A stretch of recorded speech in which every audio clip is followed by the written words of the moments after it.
I was halfway through a cannonball into my own pool when HOA Karen tried to have me arrested for trespassing. Yeah, arrested. For being in the backyard I've lived in for years. The splash hadn't even settled when she exploded through my side gate like a budget action movie villain, visor crooked, phone held out like a federal badge. You're trespassing on HOA property. I've already called 911, she screamed, filming me as if I were some wild criminal caught in the act of enjoying my Saturday. I stood there dripping, towel barely on, wondering which part of reality she'd fallen off of. Because here's the twist. Until that exact moment, I didn't even know I was in an HOA. Spoiler alert, I wasn't. But that didn't stop her from unleashing the most unhinged campaign of fake rules, bogus fines, and late-night surveillance this neighborhood has ever seen. Before we dive into the chaos, drop your city and local time in the comments, and if you love HOA drama as much as I do, hit that subscribe button so you don't miss the madness that's coming next. The heat that afternoon felt like it was draped over the entire neighborhood, the kind of heavy summer air that made even the birds sound exhausted. I had spent the entire morning mowing the front yard, edging the driveway, trimming the hedges, and repairing that wobbly pool ladder. I kept swearing I'd fix next weekend.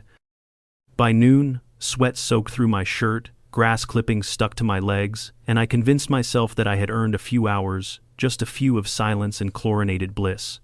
That was supposed to be the plan: float, relax, speak to absolutely no one, maybe finally finish that mystery novel I'd been picking up and putting down for 3 months. Life felt simple for about 19 minutes, until Karen happened. To really appreciate the level of chaos that woman brought into my life, you need to understand the peace I thought I had before she barged into my yard, like she owned the deed to the neighborhood. When I bought the house, it was the backyard that won me over. It sat on a wider-than-average lot with old oak shade on one side and a concrete patio leading to a rectangular pool on the other. A place where I imagined grilling steaks, unwinding after work, and maybe hosting the occasional birthday get-together for nieces and nephews.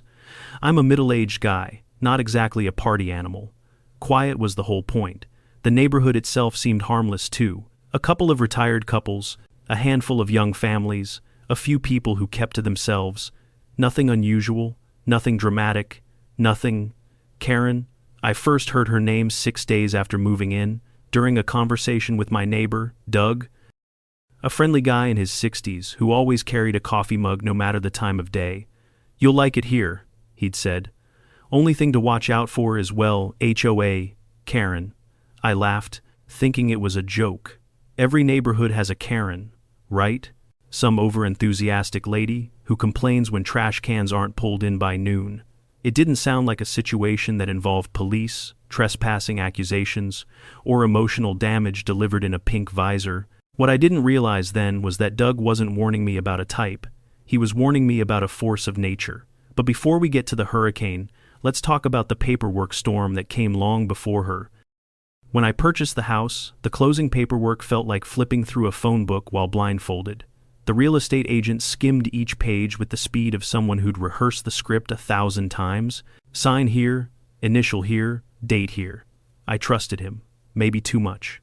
Somewhere in that mountain of documents, buried in legal jargon and acronyms, were references to something called the Maple Ridge Estates Association. I didn't think much of it. It didn't say fees were due, didn't say amenities were shared, didn't say the HOA was even active, and since nobody ever contacted me, billed me, emailed me, or welcomed me to anything, I assumed my area wasn't part of it. Turns out, that assumption was the seed of a much bigger problem.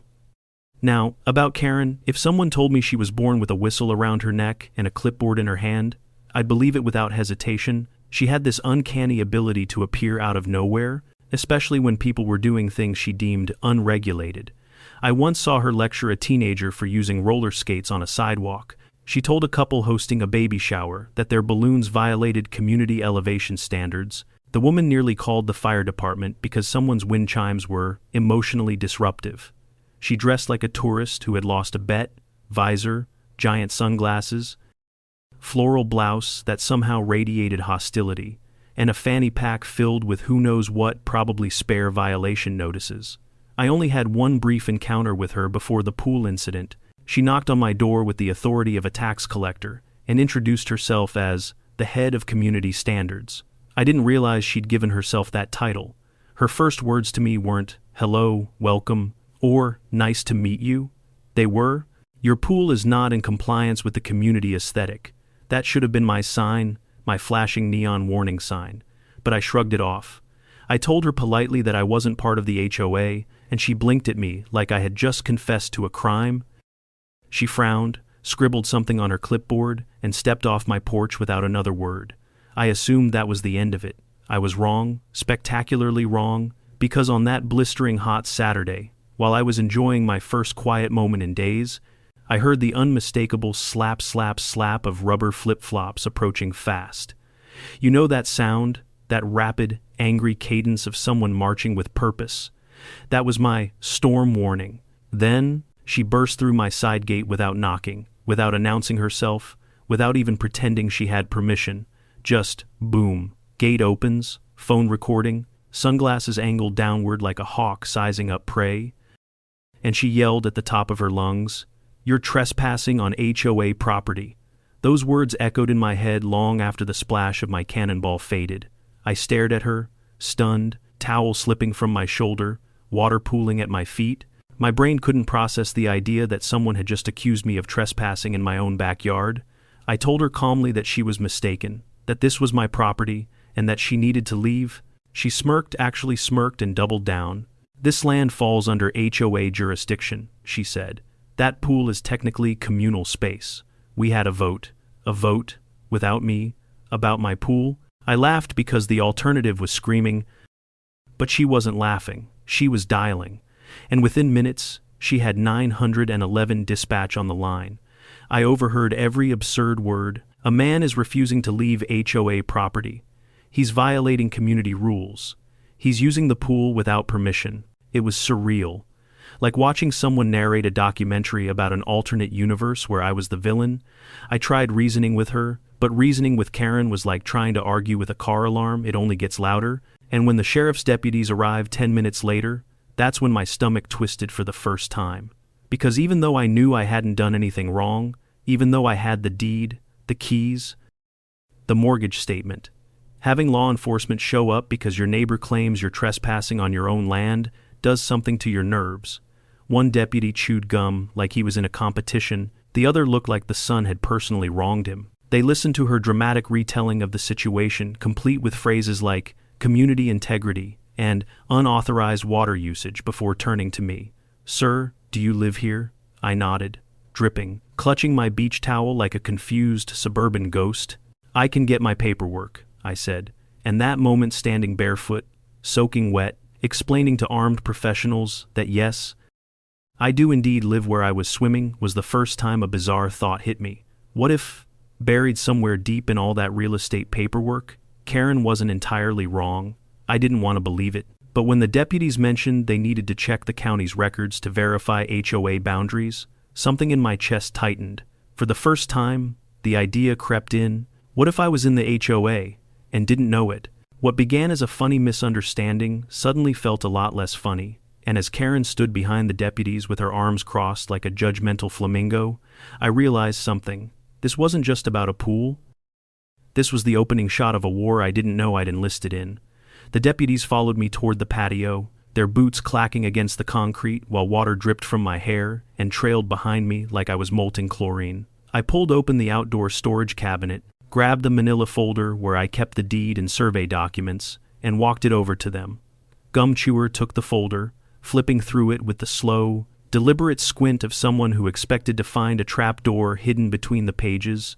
Behind him, Karen hovered like an angry helium balloon. She paced, she filmed, she narrated. She's not documenting evidence, I thought. She's creating an episode for an imaginary HOA crime show. The deputies finished their initial look and stepped aside to radio the county records department. Meanwhile, Karen marched around the pool deck like she was hosting a guided tour of a crime scene, and here, she announced to nobody, is where he violated Section 14, misuse of communal water facilities. She pointed at my pool like it had personally betrayed her. I wrapped the towel tighter around myself, partly from irritation, partly because the breeze was making me shiver. But most of all, I was trying to keep my patience from leaking out of me. After a few minutes, The taller deputy, still squinting beneath the sun, walked back toward us. "Ma'am," he said, "county mapping shows this lot was originally included in a planned HOA development, but," he raised a hand when Karen opened her mouth, "but there's no record confirming that this section was formally annexed. That means its status is unclear." Karen blinked, stunned. "Unclear. That's impossible," she snapped. "We had votes. We had forms." The deputy nodded patiently. "Ma'am, plan does not always mean executed. We need more information before we can say either way." My stomach lurched. Unclear? I hadn't expected that. A weird fear crept in, small at first, but growing, because I remembered suddenly how rushed the house closing process felt, how I'd signed page after page without reading every paragraph, how the real estate agent brushed things aside with phrases like standard language and just boilerplate, how the title officer never actually said the words, "You are not in an HOA." Had there been something buried in that paperwork? Some tiny clause? Some optional inclusion that had been quietly activated by a previous owner? Some ambiguous line that people like Karen would pounce on? I didn't want to believe it, but uncertainty is a powerful thing. The deputy handed my papers back. "Sir, everything indicates you own this property outright. There's nothing here stating the HOA has authority, but county records are incomplete. We'll need to follow up." Karen folded her arms, triumphant. "Incomplete records," she repeated smugly, "which means, until clarified, he should abide by HOA regulations. That's how it works." "That's not how it works," the deputy said immediately. "And this isn't a criminal matter. We're closing this call." Karen's mouth fell open so wide I swear a dragonfly could have flown inside and rented it as an apartment. "You're just gonna leave," she shrieked. The gum-chewing deputy shrugged. "Ma'am, it's a civil dispute, not police business, but he's trespassing on community property." The deputy looked at me, wet, barefoot, holding my towel like a toga, and then at the perfectly normal suburban backyard behind me. "Ma'am," he sighed, "it's a swimming pool, not a federal monument." I had to look away to hide the laugh, threatening to burst out. Karen, however, was not amused. She stomped her foot, an actual full-body, toddler-style stomp, before pointing at me like a prosecuting attorney mid-meltdown. "This isn't over. I will bring this to the board." The deputies headed toward their cruiser, shaking their heads. The sunburned one gave me a subtle, sympathetic nod, the exact expression a man gives another man who's dealing with a very specific flavor of misery. When they pulled away, the neighborhood fell quiet again. Even the birds seemed like they were holding their breath. Karen turned back to me slowly, like a malfunctioning animatronic figure at a theme park. "You've embarrassed me," she hissed. "You called the cops on me for swimming in my own pool?" I replied. "I think the embarrassment took care of itself," she gasped, wheeled around, and stormed back out through the gate, leaving it swinging open behind her like a wounded soldier. As soon as she was gone, I exhaled long and hard, sinking onto a pool chair, my pulse finally slowing. But the nausea stayed, not because I was afraid of Karen, but because of the unknown. Was my house? Maybe, sort of, technically in an HOA. I needed answers. That night, I sat at the dining table, spreading out every piece of closing paperwork I still had. I sifted through title documents, survey sketches, CC and Rs, disclosure statements, and a bunch of things I probably should have read more carefully the first time.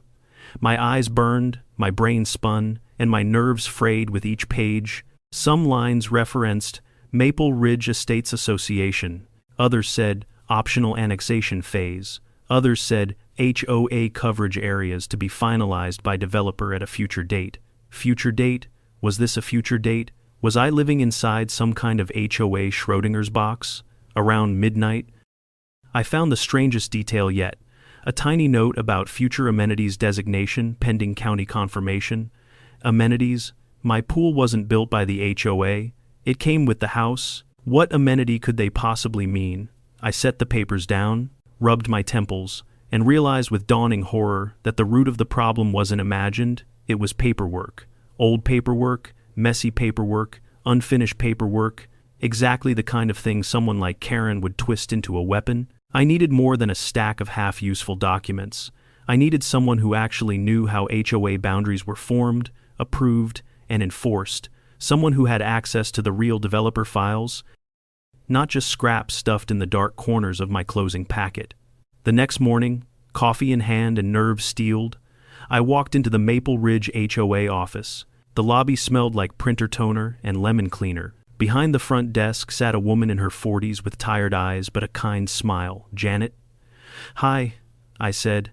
"I think there's been a mistake regarding my home. I need help figuring out whether I'm actually part of this HOA." The moment I said my address, her eyebrows shot up. "Oh," she breathed, the way doctors do before delivering complicated news. "You're in the gray zone." "The what?" She grabbed a binder thick enough to use as a weapon and flipped it open. "Your row of homes," she explained, "was supposed to be annexed into the HOA during Phase 2. The developer wrote up proposals, drafted maps, even circulated a preliminary vote, but the annexation was never finalized. No signatures, no county filings, no official approval. So, I'm not in the HOA?" She gave a hesitant tilt of her hand. "Legally, it appears not, but the old maps make it look like you should be, which is why Karen thinks she owns my pool," I muttered. Janet sighed.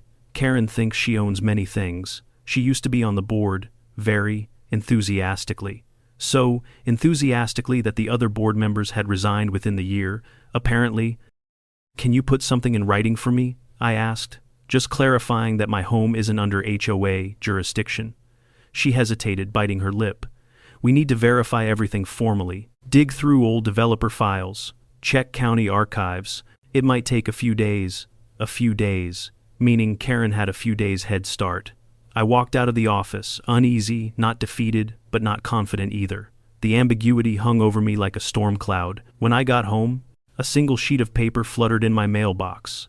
Bright pink marker, all caps, underlined 3 times.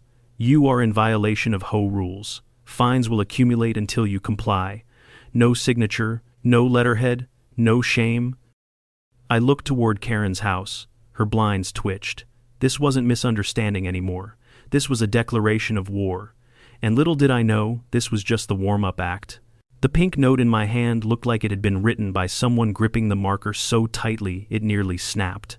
The letters slanted aggressively to the right, each stroke a desperate attempt at authority. I read it twice, then a third time, and by the fourth I was laughing like a man who had officially crossed the threshold into madness. Violation of HOA rules. Fines will accumulate. What fines? What rules? What HOA? For a moment, I just stood there on the sidewalk, the morning sun beating down on my shoulders, trying to convince myself that this was still the real world and not some bizarre sitcom episode where the villain wore floral blouses and weaponized stationery. But the laughter faded quickly, replaced by a sinking feeling deep in my stomach, because Karen wasn't just leaving notes, she was escalating. And people like her, they never escalate just once. I took the note inside, tossed it onto the kitchen table, and paced my living room like an animal, trying to outrun its own thoughts. Now that I knew my property was sitting in some bureaucratic limbo annexed on paper but not in law, I understood why she felt entitled. All she needed was a scrap of ambiguity, a sliver of daylight, and she'd wedge herself into it like a territorial raccoon. I figured I'd cool off with a walk around the backyard, fresh air, maybe some shade under the oak tree, something to break the tension building behind my ribs, but as I stepped out, the crunch of paper under my shoe stopped me cold. Another notice, this one tucked under a decorative rock by the back steps. A printed sheet with a fake HOA letterhead she must have copied off Google. Notice of non-compliance, it read. Unauthorized private use of community swimming facility. She'd even assigned me a violation number, like she was tracking me in some personal spreadsheet of neighborhood offenders. Oh, she's lost her mind? I muttered to myself, folding the paper carefully. Actually, not just folding, preserving, because something in me clicked. I needed to keep everything. Every note, every fake fine, every petty attempt at control, all of it. People like Karen thrive in shadows, in ambiguity, in he said, she said battles. But if she wanted a war, I intended to document every single shot she fired. The doorbell rang. I nearly jumped. Did she have sensors detecting whenever I touched one of her ridiculous notices? Nope, just the mailman, who greeted me with a weary smile. You the guy with the pool drama? He asked casually. My eyes widened. Already, he chuckled. Buddy? She was talking about you yesterday at the community mailboxes. said you were refusing to comply with water use regulations. Whatever that means, it meant Karen had officially launched her smear campaign. I thanked him and shut the door, leaning against it with a groan. She wasn't just playing HOA police. She was building a narrative, a story where she was the guardian of community standards, and I was the outlaw, splashing recklessly in forbidden waters. What I didn't know yet was that her campaign had already reached half the neighborhood. That afternoon, while I sat at my patio table, sifting through paperwork, Doug wandered over with his mug of coffee, the same one he always carried. Even at 3 p.m., like a man whose bloodstream was 40% caffeine. "You doing okay?" he asked, studying my expression. "I'm being hunted by a woman who thinks she owns my backyard," I answered. "So no, not really." Doug sighed and nodded knowingly. "She used to do this to the last guy too. Accused him of violating garbage bin alignment standards. He moved 2 months after she started leaving notes on his windshield." "Windshield," I repeated. "She leaves notes on cars. Only when she's feeling bold," Doug said with a grimace. "When she gets creative, she starts making up violations nobody's ever heard of." I gestured to the stack of papers beside me. "Already happening." He squinted at them. "Oh boy, she's in rare form." As if summoned by her own reputation, the faintest rustle came from over the fence. Doug and I froze, and then a camera flash. "Is she taking pictures of your pool?" he whispered. I nodded slowly. "I think she's creating a case file." Doug took a long sip of his coffee. "I'd get cameras if I were you." The idea hit me like a spark. Cameras, evidence, proof. If Karen wanted to play detective, I would give her her own documentary, one where she was the main character digging her own grave. That evening, I drove to the hardware store and returned with 2 motion-triggered security cameras and a video doorbell. Installing them was oddly satisfying, like mounting defenses before a siege. By the time the sun dipped below the rooftops, I had full surveillance on my yard, driveway, mailbox, and side gate. Let her try something now, but even I wasn't prepared for what the footage would show. The next morning, coffee in hand, I sat down to review the night's recordings. The first few clips were normal branches, swaying, a squirrel sprinting across the fence, a stray cat investigating a flower pot. Then I reached 2:13 a.m. There she was, Karen, in a robe with lavender clouds on it, crouched low like a suburban ninja, holding a flashlight between her teeth, in her hands a stack of pink notes. She crept across my driveway, glanced around like she was infiltrating a high-security facility, and stuffed one into my mailbox. Then another under the welcome mat. Then she tiptoed to the side of the house, looked up at one of my windows, and whispered something I couldn't hear but absolutely did not want to know. Then she bolted, full sprint, robe flapping behind her like a deranged cape. I stared at the screen for a long time, unsure whether to be disturbed or impressed. This woman had crossed from annoying neighbor territory straight into unhinged vigilante territory, and she wasn't even pretending to be subtle about it. I went outside and checked the mailbox. Sure enough, another notice: unauthorized pool sound levels detected after sunset. I looked around at my completely quiet, completely empty yard. Sound levels of what? I asked aloud. Crickets? Inside? I recorded everything in a neatly organized digital folder labeled Karen Evidence. Each file had a timestamp, a summary, and supporting photos. If this ever went to court, I was going to walk in like Sherlock Holmes with PowerPoint. But Karen wasn't done. Around noon, as I settled into my recliner with the vague hope of relaxing for 5 minutes, there was a knock at the door. A firm knock, not neighborly, official, animal control. The officer stood there with a clipboard and a puzzled expression. "Sir, we received a report of potentially aggressive animals on this property." I blinked once, twice. Animals. He checked the form. A pit bull, a parrot, and a goat. I stared at him, expression hollow. "I have none of those." He peeked over my shoulder into the house. "Mind if I take a look?" I led him through the backyard, where the only wildlife present were 2 squirrels fighting over a bird feeder and an inflatable flamingo floating lazily in the pool. The officer sighed, apologetic. "Sir, it happens sometimes. False reports, like calling 911 on a man in his own pool, like sending notices from an HOA I wasn't even part of." My jaw clenched. This wasn't annoyance anymore. This wasn't mild harassment.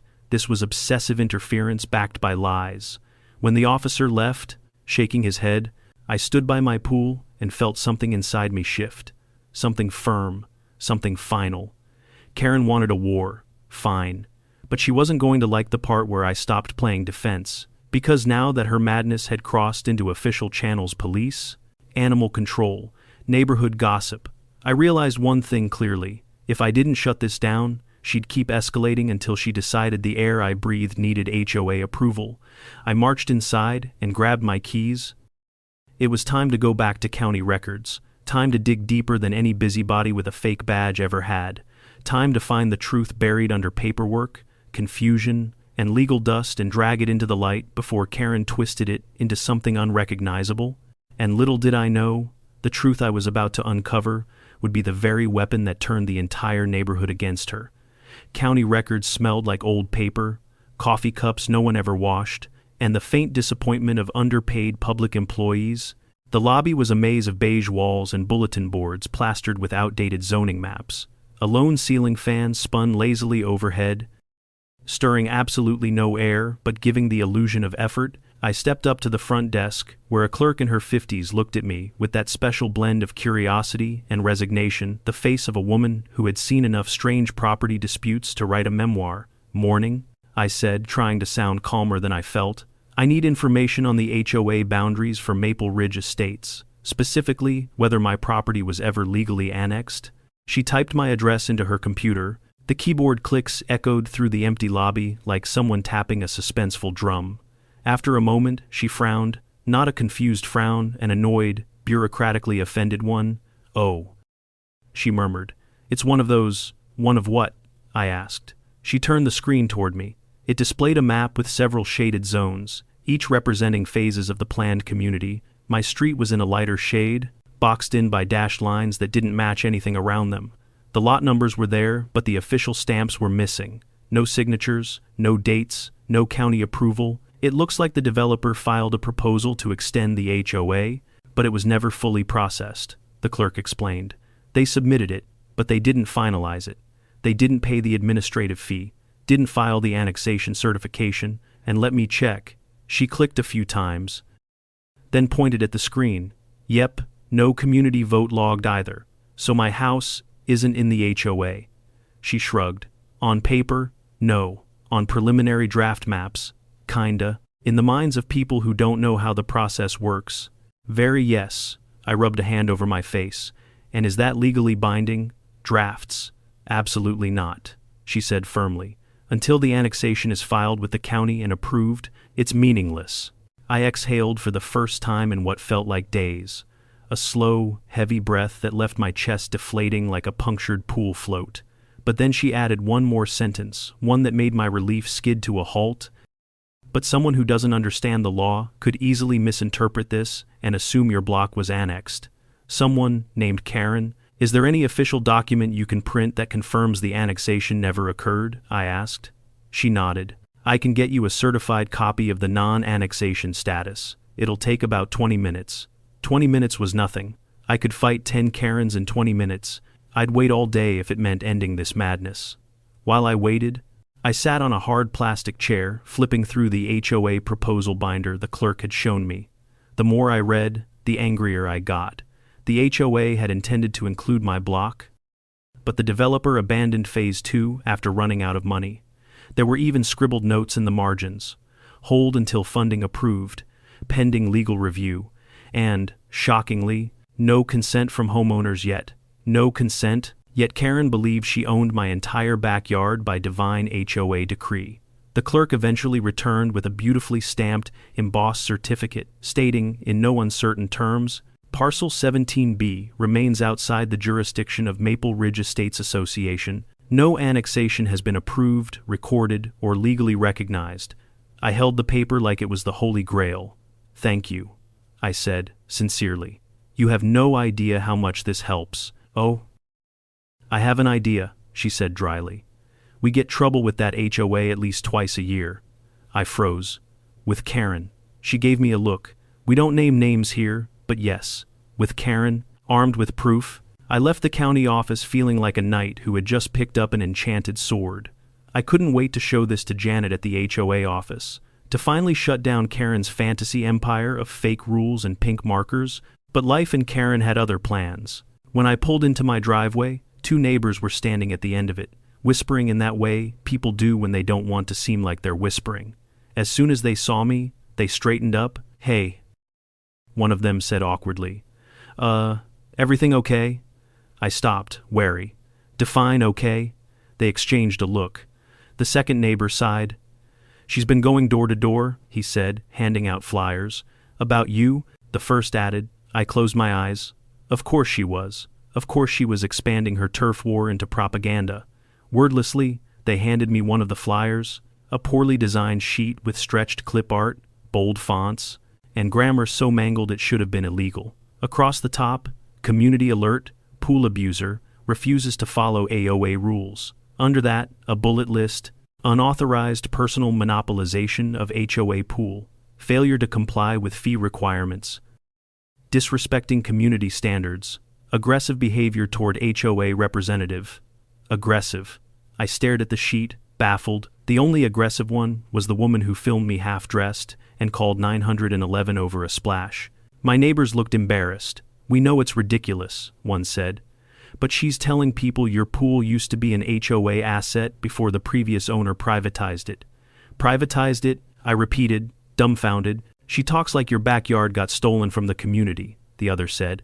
"People aren't buying it, but, well, she's loud, persistent, and absolutely allergic to facts." I thanked them and walked up to the house, gripping the flyer like evidence from a crime scene. Inside, I placed it next to the growing stack of Karen grams. The pile was starting to look less like nuisance and more like ammunition. I turned on my newly installed security system, eager to see if last night had any other surprises. It did. Footage from around 4:30 a.m. showed Karen standing across the street holding a clipboard, watching my house as if waiting for it to confess to a crime. Every few minutes, she wrote something down. At one point, she paced in a circle. At another, she pointed at my sidewalk and nodded to herself in a, "Yes, that's a violation" sort of way. I paused the video, staring at the frozen image of her looking deranged under the streetlight. This wasn't enforcement, this wasn't oversight, this was obsession. It reminded me of stories you hear about old-timey monarchs who slowly lose their grasp on reality and start inventing enemies to fight. And apparently, I'd been cast as her new nemesis. Enough was enough. I grabbed the certified non-annexation document and marched to the HOA office. Janet was eating yogurt behind her desk, eyes weary but alert. "I have news," I said, handing her the document. She read it, eyes widened, shoulders slumped in relief. "Oh, thank God," she whispered. "I knew there was no formal annexation, but we didn't have this. This is going to end everything." I exhaled, but she held up a hand. "Well, end it for you," she clarified. "But Karen, she won't take this well." I sighed. "She's already gone full Shakespearean villain on me. I don't think she can escalate much further." Janet shook her head. "Oh, she can escalate." I learned Janet was right faster than I expected. When I got home, a bright yellow envelope was taped to my front door. A new notice, 3 pages long, typed, formatted, signed with a loopy so-called HOA authorized representative signature. It claimed I owed $1, 200 inches retroactive pool usage fees. I laughed, I cackled, I sounded unhinged myself. Because here's the thing. Karen had no idea I'd just obtained the one document capable of burning her entire fantasy regime to the ground. But before I showed it to her, before the showdown that was rapidly approaching, I wanted to gather just a little more leverage. The kind that would make sure she didn't just back off, but never tried anything like this again. And as the sun set behind my house, painting the pool water gold, one thought solidified in my mind. Karen had drawn the battle lines. Now it was time to end the war. I didn't sleep much that night, not because I was afraid of Karen, but because my brain was sprinting laps around the same question. How far would she go now that the foundation of her imaginary empire was about to crumble? By morning, I had an answer, not in theory, but in the form of 3 more notices shoved under my welcome mat. One accused me of failure to maintain acceptable yard feng shui. Another warned me that upcoming HOA inspections would determine whether my patio furniture met community relaxation standards. The last one simply read, "Final warning, you cannot ignore the HOA. It had her handwriting all over it, sharp angles, frantic loops, ink smudged like she had written it mid-rampage.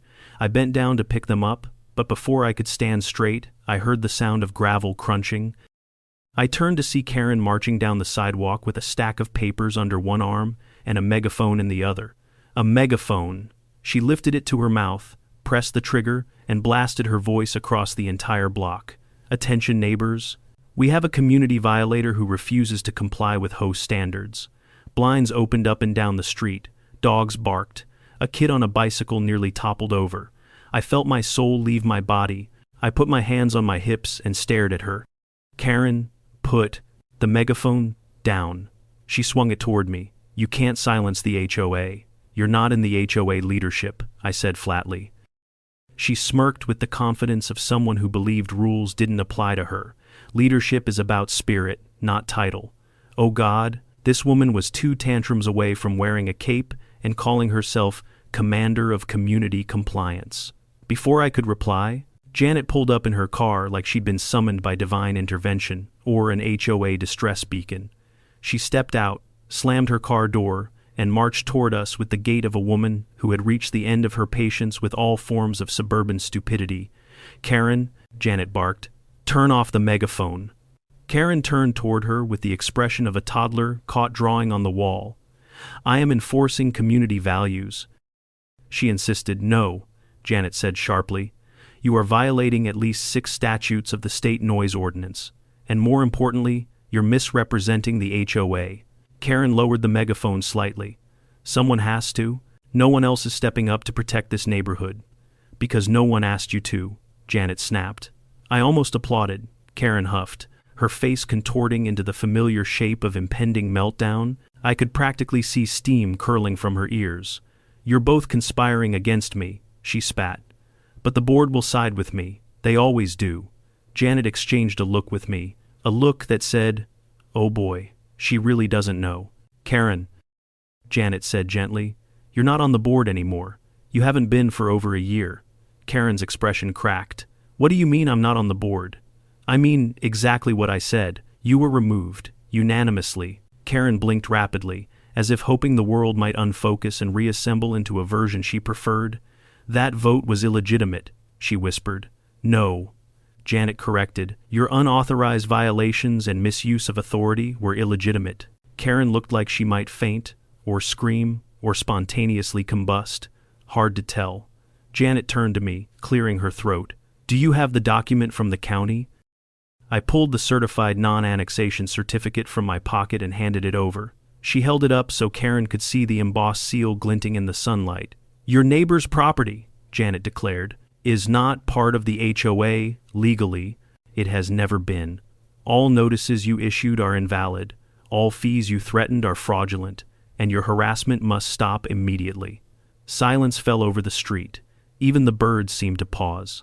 Karen stared at the paper like it was a death certificate for her authority. Her mouth opened, then closed, then opened again like she was struggling to reboot. Finally, she croaked, "This isn't real. You're lying. You're both lying." Janet sighed. "Karen, go home." Karen didn't move. "Now," Janet added. Slowly, very slowly, Karen began backing away. Tight, jerky steps, clutching the megaphone like a shield. She reached her driveway, fumbling for her keys with trembling hands, and disappeared inside her house without another word. The door slammed. A moment later, her blinds snapped shut. Janet exhaled hard, rubbing her forehead.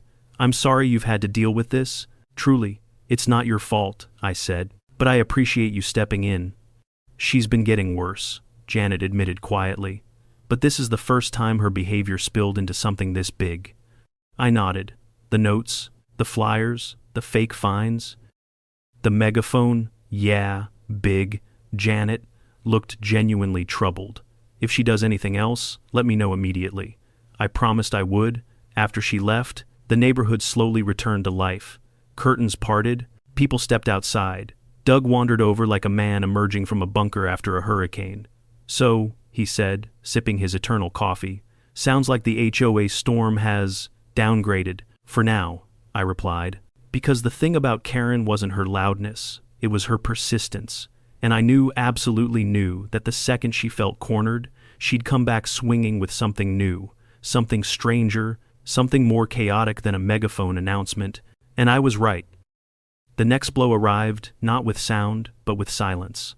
2 days later, just as I was beginning to enjoy the peaceful return of normalcy, I opened my mailbox to find a manila envelope stuffed so tightly it was bulging. Not folded notes, not neon marker, something thick, formal. Inside was a stack of papers, court documents, filed in small claims court. By Karen, she was suing me for harassment, emotional distress, defamation, interference with community authority, and, my personal favorite, willful obstruction of HOA operation through belligerent pool usage. I laughed so hard my ribs hurt. A lawsuit. An actual, real, filed lawsuit over a pool, over an HOA I wasn't even part of, over a fantasy land she had built inside her own head. But as ridiculous as it was, I didn't underestimate her. People like Karen don't need facts. They just need volume and confidence, and she had both in abundance. I spent the rest of that evening gathering every piece of evidence I had: the county certificate, the security camera footage, the flyers, the fake notices, screenshots from neighborhood chats, the recording of Karen's megaphone moment, copies of the outdated annexation proposals, photos of my property deed, emails from Janet. By midnight, I had compiled a digital archive so comprehensive it could have been submitted to the Library of Congress. And yet, even with all of that, my biggest advantage wasn't the paperwork. It was this. Karen had absolutely no idea how catastrophically she had just overplayed her hand. She thought filing a lawsuit would intimidate me. She thought dragging me into court would cement her authority. But all she had done was give me the perfect stage to dismantle the entire mythology she had built around her imaginary HOA kingdom. The courtroom was going to be her downfall. And the neighborhood. The neighborhood was going to witness every second of it. I arrived at the courthouse early on the morning of the hearing, mostly because I wanted time to breathe before stepping into whatever circus Karen had prepared. The building was a square, beige block of government architecture, functional, emotionless, and somehow always smelling faintly of old coffee and stressful decisions. As I walked up the steps, I spotted a familiar figure pacing near the front doors. Karen. She wore a navy blazer with one sleeve, still sporting a dangling price tag. In her arms, she cradled a binder, so overstuffed it looked like it was one argument away from exploding. Every few steps she'd stop, flip through a handful of papers, nod to herself dramatically, then move on like she was rehearsing for a courtroom drama she planned to star in. When she saw me, her eyes lit up with the triumphant fury of someone who truly believed this was the day justice, or her warped version of it, would prevail. "There he is," she shouted to a couple walking by. They glanced at her, startled, then scurried inside. The menace of Maple Ridge, the pool tyrant. I rubbed the bridge of my nose. "Good morning to you too, Karen. You won't be laughing after today," she snapped, hugging her binder like a life raft. "The judge will finally understand what kind of chaos you've caused in our community." "Your community," I corrected, "not mine." "That's what you think," she muttered, then marched past me into the courthouse, chin high in the air. Inside, the waiting area was filled with the quiet shuffling of papers and the muffled tension of people preparing to argue about fences, barking dogs, parking spaces, and all the other small wars fought in suburban America. I took a seat, choosing one as far away from Karen as possible. She chose a seat directly across from me, staring like she was trying to set me on fire with her mind. I ignored her and reviewed my evidence, organized, clear, chronological. I felt solid, like a man ready to shine a giant floodlight on a long, complicated trail of nonsense. At 9:42 a.m., a bailiff appeared. Case 47B, Maple Ridge Estates Association, represented by Karen L. versus... He checked his clipboard. The defendant. I stood. Karen leapt up as though she'd been launched out of a cannon. "That's me," she declared proudly, as if being the instigator of a frivolous lawsuit was worth applause. We followed the bailiff into a small courtroom that smelled like old carpet and barely restrained frustration. The judge, a man in his 60s with deep lines carved into his forehead, looked like someone who had survived at least 4 decades of petty neighbor disputes and was holding on to sanity by a frayed thread. He adjusted his glasses. "Good morning. Let's make this efficient." "Oh, If only he knew. Karen rushed forward before he'd even finished the sentence. Your Honor, I have been the victim of repeated harassment, disrespect, emotional vandalism, and the willful undermining of an entire community's structure. Emotional vandalism, the judge repeated, blinking slowly. Yes, he has eroded the morale of the neighborhood, with splashing. I bit the inside of my cheek to keep from laughing. A man behind me snorted. Karen didn't notice. She was too busy slapping her binder onto the plaintiff's table, like she was slamming down the 10 Commandments. Papers flew into the air, fluttering like startled pigeons.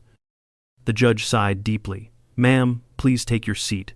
Karen obeyed, but only physically. Her ego remained standing. Now, the judge said, please explain, briefly, the basis of your claim. Karen stood again, ignoring the instruction to keep things brief. Your Honor, this man, this defiant, disruptive individual, has been using our community pool without permission. It's not a community pool, I muttered. She shot me a death glare. It should be. The judge raised an eyebrow. Ma'am, is the pool on the defendant's property? Yes, but, thank you. Continue. Karen puffed up like a toad. He is refusing to pay HOA fees, refusing to follow community rules, refusing to acknowledge the authority of the board. What board? I chimed in. You were removed from office. She whipped around. Illegally? The judge tapped his pen loudly enough to silence both of us. Plaintiff, do you have evidence that this homeowner is part of your HOA? Karen froze. For the first time that day, she looked uncertain. Well, she began, flipping through pages so fast they blurred. According to this preliminary annexation map from the developer, preliminary, the judge repeated, meaning not finalized? Yes, but the intention was very clear, and the community has operated under those guidelines for years. Has the annexation ever been legally recorded with the county? He asked. Karen's mouth opened. No sound emerged. The judge turned to me. Defendant, do you have documentation regarding the status of your property? I stood calmly and handed him the certified county record. Yes, Your Honor, this states my property legally remains outside the HOA jurisdiction. It has never been annexed. The judge read it, raised his eyebrows, read it again, then slowly looked at Karen over his glasses. Ma'am, he said, it appears you have filed a lawsuit without verifying that you had any authority over this man's property. Karen's face reddened. But he disrespected me. Not actionable. The judge replied. He undermined my leadership. You are not a leader of anything, he said plainly. He made a mockery of the HOA. No, the judge said firmly. You did. The courtroom fell silent. Karen looked as though she'd been slapped with a frozen salmon. Your Honor, there must be some mistake, she stammered. He closed the file. The only mistake was filing this claim. The court dismisses all charges against the defendant. I exhaled. Relief washed over me. Warm, clean, final. But the judge wasn't finished. He adjusted his glasses again, the way men do right before they deliver a devastating truth bomb, and based on the defendant's submitted evidence, he gestured toward my binder. It appears you, Ms. L., have impersonated an HOA officer, fabricated fines, misled neighbors, and repeatedly harassed a private homeowner. Karen's jaw unhinged. I didn't. I was just... Enough. He held up a hand. This court is issuing a restraining order. You are to have no contact, direct or indirect, with the defendant. Any further harassment, fabricated notices, or misuse of HOA authority will result in criminal charges. Gasps rippled across the courtroom. Karen swayed like she might faint, but stubbornness kept her upright. No, she whispered. No, you don't understand. I am the HOA. The judge shook his head. Ma'am, sit down before you embarrass yourself further. But she already had. I gathered my documents while Karen stood frozen, binder dangling from her fingers. The bailiff approached her with the paperwork for the restraining order. She didn't take it, just stared at me with an expression equal parts fury, confusion, and existential collapse. As I walked past her, she whispered, "This isn't over." I glanced back. "It is for you."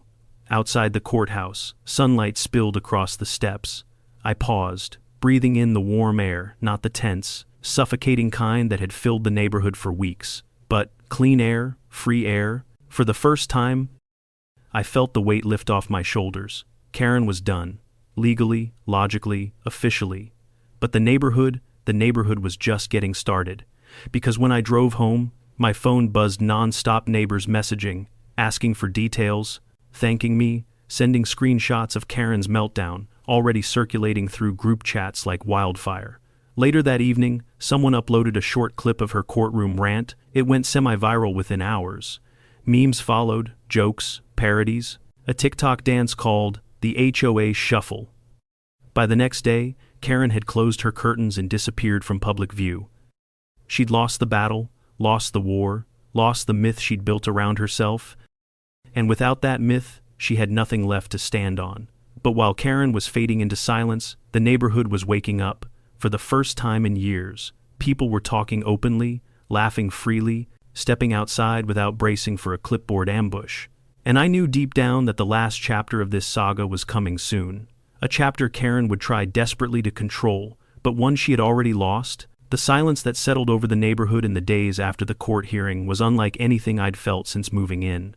It wasn't peaceful silence, not at first. It was the heavy, cautious quiet that follows a storm.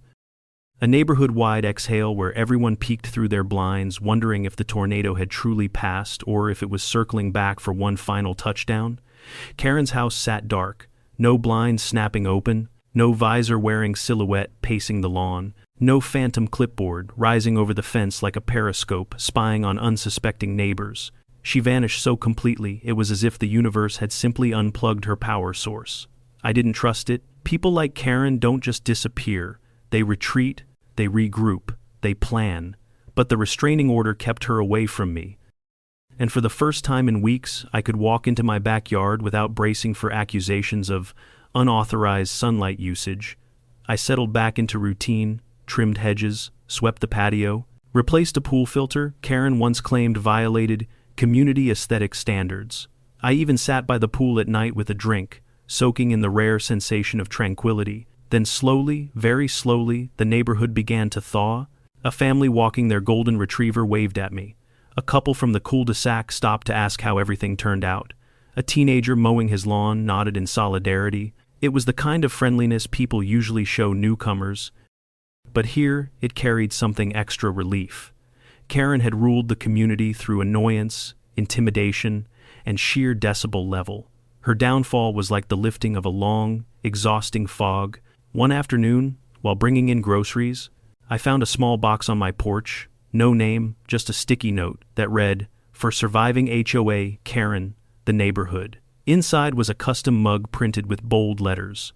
Not your HOA, not your rules, not your problem. I laughed harder than I had in months. Word traveled. More neighbors emerged from what I can only assume were months, maybe years, of tyrannical silence. They shared stories. How Karen once counted Christmas lights because excessive illumination causes moral decline.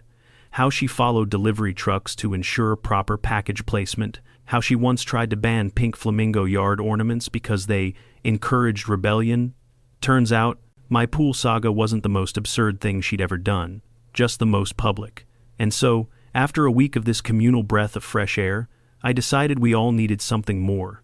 Something symbolic, something therapeutic, a celebration not of me winning but of everyone finally being free. So I threw a pool party. Not just any party, a theme party titled Freedom from HOA Tyranny. I made digital invitations and slid them discreetly into mailboxes, careful not to violate the restraining order by sending one to the woman who had inspired the entire event. I decorated the backyard with red, white, and blue flamingos, put out a table of snacks labeled non-HOA compliant treats, ordered a cake with the words "Community Peace Restored" in bright blue icing, and the pièce de résistance, a big wooden sign I built myself, mounted beside the pool gate. Not part of your HOA, never was, never will be. The sign gleamed proudly in the sun.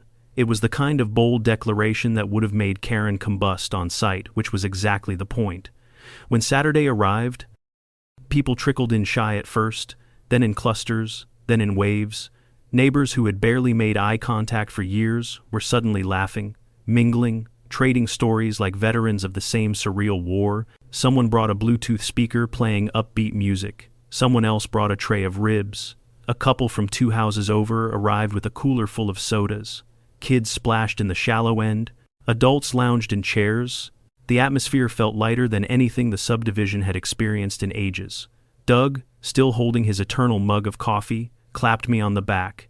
"You did good, kid. I'm older than you think," I said. He grinned. "Still, you handled things better than most." People drifted toward the sign and took photos with it, laughing as they posted them to group chats. It didn't take long for someone to make a cardboard cutout of Karen, complete with her visor and a tiny, fake clipboard, and place it beside the snack table. The word bubble above her head read, "Community standards are under attack." Everyone who passed by took a picture with it, even kids, even the mailman. I should have felt guilty. I didn't. Late in the evening, when the sky turned gold and conversations mellowed into soft laughter, someone asked the question, "So, now that Karen's gone, you thinking of joining the HOA?" The timing could not have been more cinematic. I gestured toward the sign. "That's my answer." People cheered. Someone raised a soda in a toast. Another shouted, "Make t-shirts." Someone else shouted, "No, yard flags." The whole backyard erupted with ideas for anti-HOA merchandise that would have given Karen a full-body stress rash. The party lasted well past dusk. When the neighborhood finally quieted and the last guests drifted home, I stood alone on the patio, listening to distant crickets. The pool lights shimmered across the water, casting gentle ripples against the tile. For the first time since this nightmare started, I felt genuinely, profoundly at ease. The next morning, everything changed again. A for sale sign appeared in front of Karen's house. It leaned slightly, as if even gravity felt awkward about the situation. No announcement, no farewell letters written in pink marker, no farewell megaphone address about community unity, just the silent appearance of a realtor's sign on her lawn. Rumors spread faster than sprinkler water in August. "She's moving across the state." "No. She's staying with her sister until the embarrassment dies down." "I heard the HOA is forcing her out." "No. Her family staged an intervention about the megaphone." I didn't know the truth. I didn't need to. Some stories end without explanation. Some villains exit without curtain calls. A week later, moving trucks rolled up, curtains remained drawn, furniture was hauled out quietly. She avoided everyone. No confrontation, no parting glare, not even a muttered accusation. Her reign ended not with a scream, but with silence. When the last truck pulled away and her house sat empty, I walked to my gate, leaned on it, and looked at the peaceful street. No patrols, no surveillance, no notes, no megaphones, just ordinary life. I turned back toward my yard, reading the wooden sign once more. Not your HOA, not your rules, not your problem. It wasn't just a message to Karen, it was a message to myself. A reminder that standing up for your rights matters even when the threat looks ridiculous, especially when it looks ridiculous, because small tyrannies grow into big ones when nobody pushes back. In the weeks that followed, the neighborhood healed, decorations returned to front porches, kids rode bikes without fear of being accused of unauthorized wheel rotation. People planted gardens without receiving passive-aggressive flyers about unapproved foliage. Life became normal again, better, even, and sometimes, when I sat by the pool at sunset, feet dangling in the water, I'd think about how close I came to letting someone else define the value of my home, my peace, and my right to exist without a self-appointed dictator breathing down my neck. Karen may have believed she was the law, but the truth, no one, not even an HOA, gets to own your life unless you let them. When all the madness was over, I realized something important, the kind of lesson you don't forget once you've lived it. In life, the battles we choose to fight aren't always about winning or losing. Sometimes they're about drawing a boundary and saying, "This is mine." You don't get to cross it, whether it's a pool, a home, a dream, or your peace of mind. You have a right to defend what's yours. And more importantly, you have a right to live free from the control of people who thrive on power they were never meant to hold. If you've ever faced your own version of a Karen at work, in your neighborhood, or even in your family, remember this. Your voice matters, your boundaries matter, and you're allowed to stand up, just like I did. Before you go, let me know in the comments. Have you ever dealt with a Karen or an HOA nightmare? And if you want more stories just like this, full of drama, justice, and a little laughter, make sure you hit subscribe so you never miss the next one.